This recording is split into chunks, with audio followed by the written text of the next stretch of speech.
What does the word God mean to you? Forgiveness. When's the last time you had sex? About 5 years ago. If you could change one thing about this podcast, what would it be? A better address on the street so I don't get lost. You're listening to Artists with Brian. I'm Brian, here with Sue West. Sue is a dance teacher and choreographer. It's good to have you here, Sue. Yeah. Thank you so much for coming.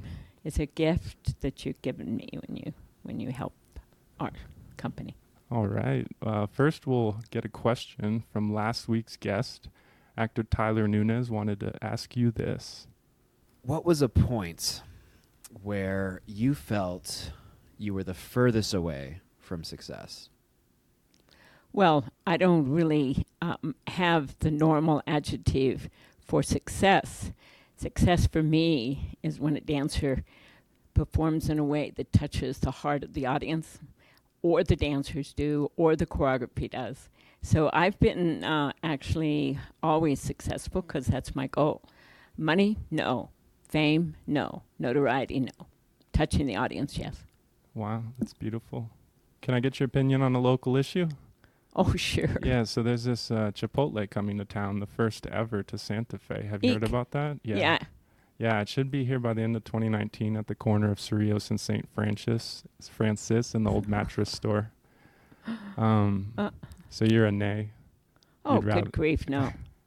Yeah, we don't need any chain restaurants when we have La Chosa and a Trisca. I mean, it's like good grief. We do the best Spanish food in the world right here. Yeah, so. It's kind of a bummer. It's also going to be one of the most visible things in Santa Fe because everyone stops at that intersection when the railroad goes by. Well, it goes with Chick or Flick, right? Chick-fil-A, yeah. Or whatever it's called. For the listeners, there's 8 Chipotles in New Mexico right now. 5 of them are in Albuquerque, and Santa Fe is about to get its first. Let's talk a little bit about who you are, get to know you better. Right. Take me way back in the time machine. What were you like in high school? Well, let's see. I was shy. Thank God I had a sister that was beautiful. I had wore thick glasses. I was a dancer, which wasn't popular then. I had no boobs. I had freckles and wore glasses, and I was skinny as can be. She was gorgeous. She helped me meet people. Yeah, but thank God for dance. It kind of helped me, but it was still tough. High school was tough. I didn't fit in. No. What was the first art project that you presented to the world? Or maybe first performance as a dancer? What was the first time? I was probably... God, I started dance very early. The first time I was what you would call the star of the show, I was probably 13 or 14, and I remember doing 16 fouettes on point at that age. And my teacher, Fifi Hutt, was sure I was going to go on and do things. But I actually fell in love with cowboys, too, so that was a problem. So Actual cowboys? Actual cowboys. Oh, okay. So is that what brought you to Montana? Because I know that's part of your past. No, actually, I went to Montana to open a dance company because they had a really marvelous dance arts program. Okay, so you were dancing in high school. What inspired you to start? I started dancing at 5 because I had my own language. And my mom and dad, I was the youngest of the family. And I had a very strange language, which I actually still remember part of it. And they thought there was something wrong with me, took me to the deaf school, and the man said, there's something wrong with her except she's over dramatic, put her in dance. And at 5, I went into a little Dorothy Park studio off near Free Frasier's. I still remember it. And learned and that was the beginning of my dancing. 5 years old, very good. Yeah. How did you find the strength or the will or the way to overcome your first failure as a dancer? Well, actually, I never really had any failures as a dancer because it didn't take me long to realize that what I really wanted to do was choreograph and do the art part of it. And I have actually can really successfully say that I have never become rich. I have never become a name that everybody knows, but I have always made art. Have you ever been embarrassed on stage, like anything like that? Yeah. I actually did. I I was backstage helping some dancers get ready, and it was my turn to go on. And I walked out on stage, did a jump in the air, went down into a split, and tore my hamstring. Oh my! And then I couldn't get up. How long was the recovery on that? Oh, truthfully, that's the only injury that has always kept me aware. But nothing bad, but definitely you pull your hamstring, it never goes away. So you describe yourself as a success in your terms about staying true to the art. Oh, I'm definitely a success. Yeah, and expressing yourself. Yeah, Tell me in your mind, what's the good luck that's brought you to this point in your life? Having an incredible family, a family of children, and that grew up, that didn't mind the fact that we went to so many places and went and they had to learn to stay in the studio till 10:30 at night and travel around from place to place and pillar to pillar. And I had a good batch of children. Thank God I didn't have a husband, just a really good batch of kids. Oh, wow. I don't think I'd have been so successful in what I did if I'd been married. Mm-hmm. Yeah. What's the first time you got paid for art? We have a lot of young listeners, and we've both established that it's very difficult to actually make money in art. As a dancer, when were you first paid? Probably my first... I walked into a little tiny town, and I had a farm, and my husband had left me, and I started teaching in a city hall, and they didn't charge me anything, and I had... all the little girls in town wanted to take ballet. So I actually probably made more there in that little tiny town than I did later on when I had to buy, all the rent for studios and costumes and stuff. Yeah, so I probably made my first batch of money in a small little town. And so I would advise people not to think they always have to go to New York to be a dance teacher or a dancer or a choreographer. Every little community and every mama wants their dancers, their little girls, to take dance. So I am not a children's dancer and haven't been for years, but that's actually when I first made some money. Were you at the onset, right, say when you were 5 or when you were in high school dancing, what were your wildest dreams of success? Were they always so pure? Did you have like financial goals or fame goals? Probably not. I was offered a scholarship to San Francisco Ballet for the summer and turned it down to ride a horse. Oh. I couldn't leave my horses. So I guess I had I love to dance, but not enough to give up things. So that meant a lot to me. So I've always had never really cared about being a successful performer as much as a good teacher. Okay. Let's play a game. So I've picked out 3 hit movies that feature ballet. Yes. Okay, and I'm going to play about a 30-second clip from each one of them. Okay. And it's your job to guess which movie. Okay. And no sweat if you can't get it. But they'll go in reverse chronological order. This one's the oldest and will come up to date. So first clip. They have music in Altoona? Well, my father, he loves music. This one time, he took us all to the symphony, my whole family. It was supposed to be this really big deal. At first, I didn't like it very much. I mean, there's nothing really to do with your feet, and there's nothing really to look at. That's a long time It's ago. boring.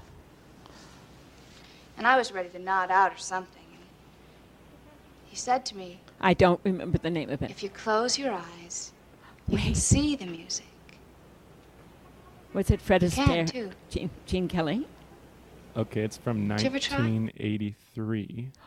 Oh. Starring Jennifer Beals as Alex. Oh, I didn't consider her. Really? The movie is Flashdance. Oh, well, I'm sorry to say that wasn't one of my favorite ones. Yeah, it has a 35% on Rotten Tomatoes. It's a movie people love to hate. Well, I don't know if I hated it, but Yeah. I did think it was extremely off the gear. I mean, it didn't, you don't just like take a little bit and all of a sudden you get accepted into a big school. So I remember thinking, this is silly, but everybody got hopeful with it and she was cute. The only thing I didn't like about it is Jennifer Beals didn't do the dancing. Oh, really? No. They had a stand-in They had for a her. stand-in for Wow. So I remember thinking, eek. Yeah, and then they just do the shots from below the neck down. Yeah, and behind her. but it you can't just say, okay, I work in and I think she was doing some work in a nightclub or something and ended up going and getting accepted in a big thing. That's just not the way it works. Yeah. But it's not a bad thing. People fell in love with it. Maybe some people danced because of it, so I shouldn't say That's anything. right. Yeah, in 1983, it grossed $201 million at the box office. So it touched, It did touch reached people. a lot of Yeah. people. All Yeah, right. it probably did. Next clip. Sort of feels good. Oh, gosh. Now, Sort of stiff in that. oh, the Irish Once I get movie. going, Oh, the Irish movie about the I young forget boy. And everything. oh, my gosh. He was incredible. And- That is one of my favorite. I got goosebumps. And naming it might be a little harder, Sort of but oh, my disappear. God. And the dad that didn't want him to be a dancer and ended Sort up of taking disappear. him. That's Oh, right. yes. Yeah. I can feel a change in my whole body. See? So And he danced in the street. that's There's right. fire in my body. He's describing there. He's in an audition. Yes. And they ask him, what do you Yes. feel when you dance? And his dad took him after all that. Yeah, that's Billy Elliot. from Billy year Elliot, 2000, fabulous, fabulous movie. starring Jamie Bell as Billy. And actually, he played it. They did it on Broadway at some point. Oh, that's cool. Yeah, and no, that's a wonderful movie. And that is more the way the dad behaved and how the teacher. I love the teacher. She was, she was very. That's how dance teachers are supposed to be. You put everything away. You do everything you possibly can to help that one person get past what their limits are. That's a dance teacher. She was definitely one. All right, I'm final sorry. clip. That's my phone. What's going on? Lily, you made her my ultimate. Well, there's always an alternate. Lily's the best choice. No, but she wants my role. Every dancer in the world wants your role. No, this is different. She's after me. She's trying to replace me. Nobody's after you. No, please believe me. I know it's been a struggle. But you just had a breakthrough this morning. Do you know what film that is? No. It's from 2010. I can give you a hint. Yes. Starring Natalie Portman and Mila Kunis. Oh, well, since I really hated the Black Swan, I can truly say that I despised that movie. Yeah. In many, many ways, it made it seem it was a very insulting movie, I believe, against dancers. To the dancers as people. No, I mean the way they treated dancers as and the whole dance world as though it's so awful and cruel. No, I didn't like the Black Swan. That it's cutthroat. Yeah, it's cutthroat and oppressive and difficult. And you know, she wasn't a dancer, so that bothered me too. The actress wasn't a dancer. I mean, there's a lot. Yeah, So, that's. I'm not. I shouldn't have said I hated it, but I didn't like the Black Swan. Now, if you'd asked me about Singing in the Rain, yeah. Is that your favorite movie? I mean, does that Well, feature Jean- ballet or dance in general? No, it's just the idea that a real amazing movie star was so idolized in the world. Fred Astaire and Gene Kelly at that time, and I look back on all of that, and no one was ashamed. No male was ashamed to be a dancer and afraid to be a dancer in those days. And Gene Kelly and Fred Astaire were the epitome of male dancers. I mean, yeah, we have Baryshnikov and Rudolph Nureyev and all that, but then you go back as to what America's offered in dance, and it's definitely Fred Astaire and Gene Kelly singing in the rain. Here's what's interesting about those clips I played you. They all made at least $100 million at the box office. Yes. So America really likes ballet movies. They do. It's a good sign. There's huh? and there's some really beautiful ballet movies that are wonderful that have been done through the years, and the only reason why Black Swan bothered me is because it just made it seem this, it's like, why would you ever want your daughter to become a professional dancer? Let's talk a little bit about what you're up to now, Sue. We'll kick this segment off with the question, what do you look for in a dancer? You're a dance instructor, so from that perspective, what do you look for in a dancer? A dancer that can step at the up to the bar and do the bar combinations as though she's performing. Don't ever walk in my studio without knowing that for the minute you step on that dance floor, I don't care if all you're doing is pliés and tendus, you better be performing for me. I'm looking for performers, not just people that are doing it for exercise. Wow. So every moment, Every as moment. though you're on stage. Every moment you have to feel like you have to hear the music, you have to perform. That's what I look for, because I don't believe that dance itself is a sport. Tell me about Dance Space Santa Fe, and what that is, and your involvement in it.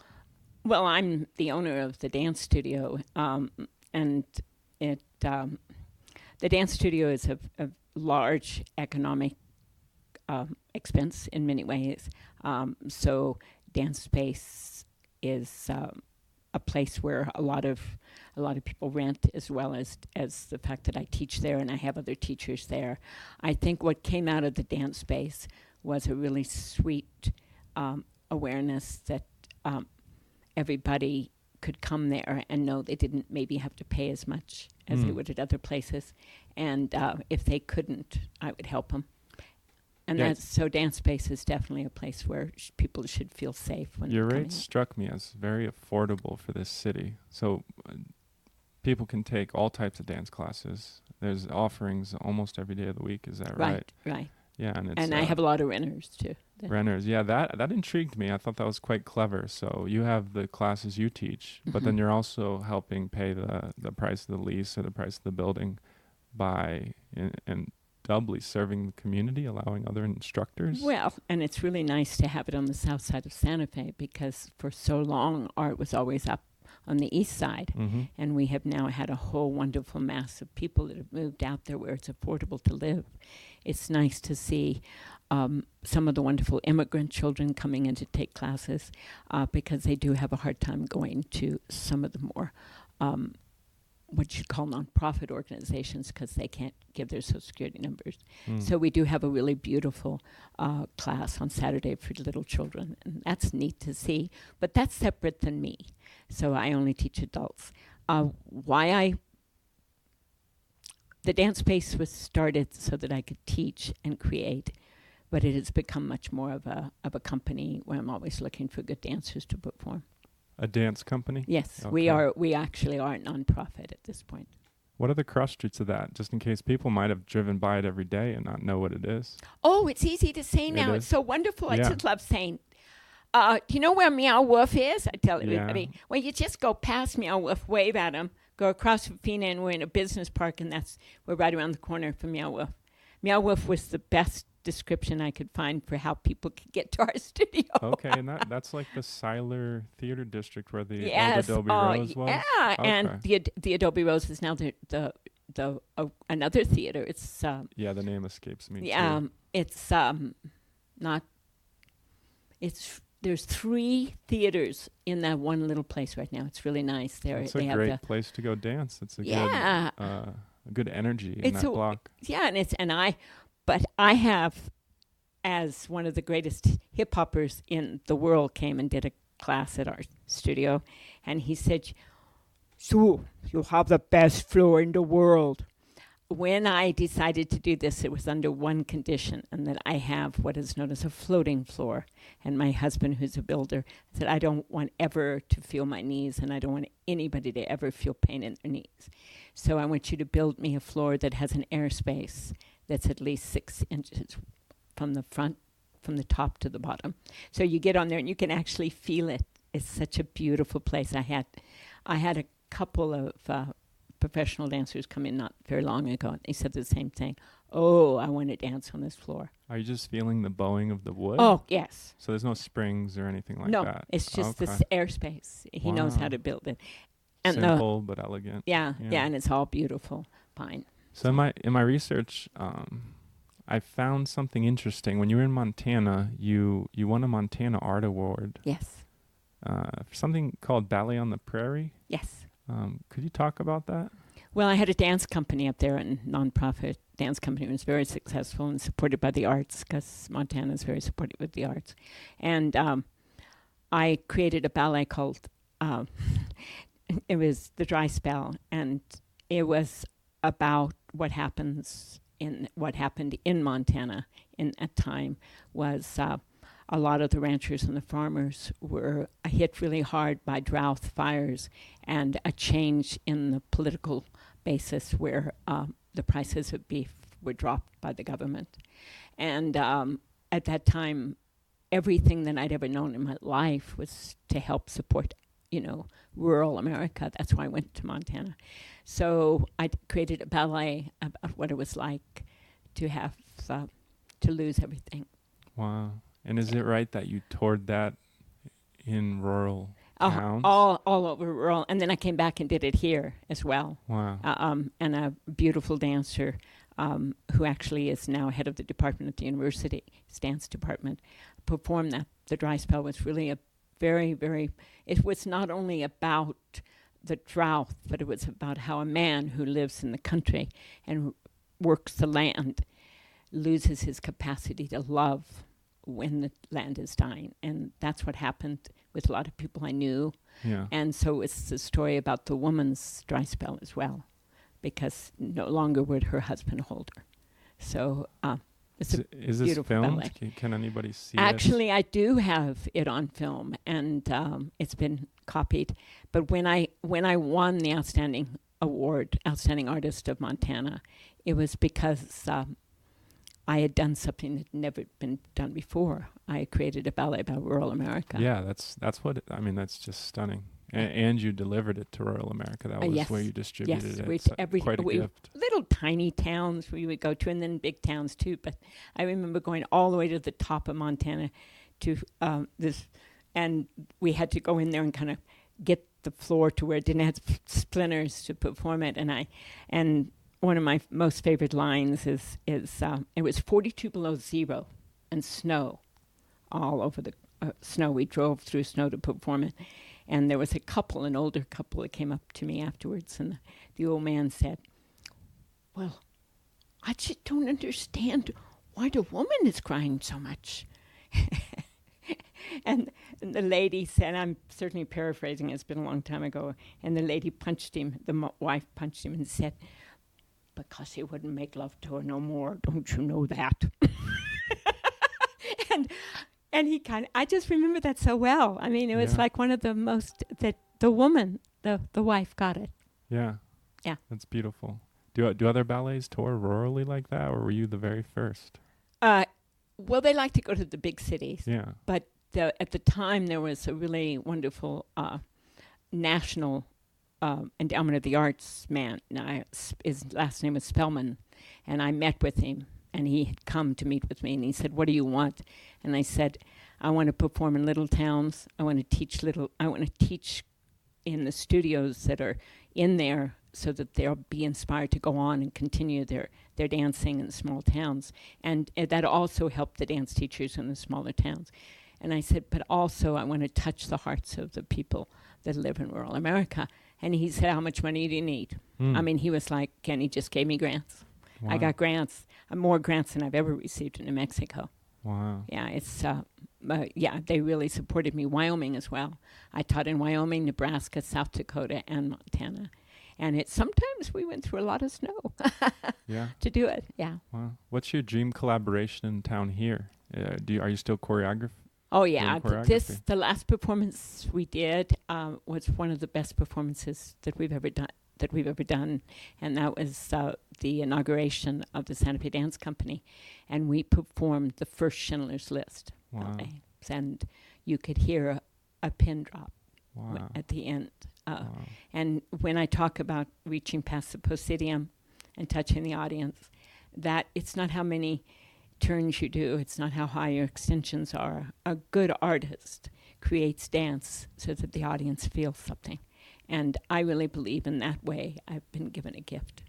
I know how to make the dancers and even the teachers of the other choreography, recognize that if the audience is only noticing their fuertes, then you are not giving them art. You're giving them tricks. Let's go to the clay pot. This is a collection of fan questions. I'll pull a couple out at random. Beautiful. And we'll see what we get. If you're listening and you want to submit a question for future guests, go to Artist with Brian. That's with spelled out all one word on Instagram, Artist with Brian. Sue, the first fan question, the book you recommend to young artists. Emily Dickinson's poetry. Oh, I love Emily Dickinson. That's such an interesting answer. I'm pulling out another one. Favorite fast food chain? Lauderburger. Do we have one of those in Santa Fe? Oh, goodness sakes. And it's a local. I think it started in Las Cruces. Oh, wow. I don't know if it's a food chain, though. That might be a really bad thing. Whataburger? No. Oh, wait, what'd you say? Lauderburger. Oh, Blake's. Blake's Lauderburger. Oh, what a good answer. I don't know if that's a chain, but they have great onion rings. And Yeah, we'll call it a regional chain. Yeah, it's a Onion regional- rings is onion your favorite rings, item? yeah. Okay. And Emmett, my son, teases me, goes, Mom, you didn't have breakfast, and now you're going to eat onion rings for lunch. Goodness. Last fan question. Favorite New Mexican day trip? Taos. Taos. What do you do in Taos when you go there? Oh, I love Taos for many reasons. First of all, I love just walking through it. I love the fact that it's very nonchalant and you can see people sleeping on the street. I love the fact that it's very artistic, but that's not the only thing. It was famous as a hippie place because it's all receiving of everything and everybody. It has great food. It has great, beautiful dress shops. But I just like to go to Taos because, yeah, you can just be anything and do anything in Taos and be liked and accepted. Yeah, I like Taos. Amen. Yeah. What helps you the most right now going forward? What do you want the listeners to know or do? Where can they get classes, see upcoming performances? I'm going to give you several answers. Okay. I think one of the most important things that needs to happen in Santa Fe is for them to understand that local dancers and local teachers and local choreographers can give just as much as those that come from New York. I think there's been a misconception in people that if you were born in Santa Fe and you trained in Santa Fe, that you're not as special. It's kind of like, Jesus must have felt when he tried to teach. It's like, no, really? I think people need to understand that there's art in Santa Fe. There's wonderful, wonderful native, local, wonderful artists in Santa Fe, not just in dance. And let's look around at our neighbors and understand that they're there too. And you don't have to be from somewhere else to be a gifted and wonderful artist. Okay, go to Facebook right now and pull up Dance Space Santa Fe to stay in touch with Sue and get notified about class availability. Yes. She's got 696 likes right now. Let's see if we can get her to 1,000. Okay. Let's see how powerful the podcast is. Well, I love all of you for doing this. I hope they all know it. I hope they know that, I'm glad I came back. I was gone for 30 years. I'm glad I came home. Yeah, welcome home. Rate this podcast on iTunes. If you have a friend in Santa Fe you'd like to nominate as a guest on the show, leave it in a written review on iTunes or comment on Instagram, Artist with Brian. And Sue, before we go, a question for our next guest. What would make you give up your art?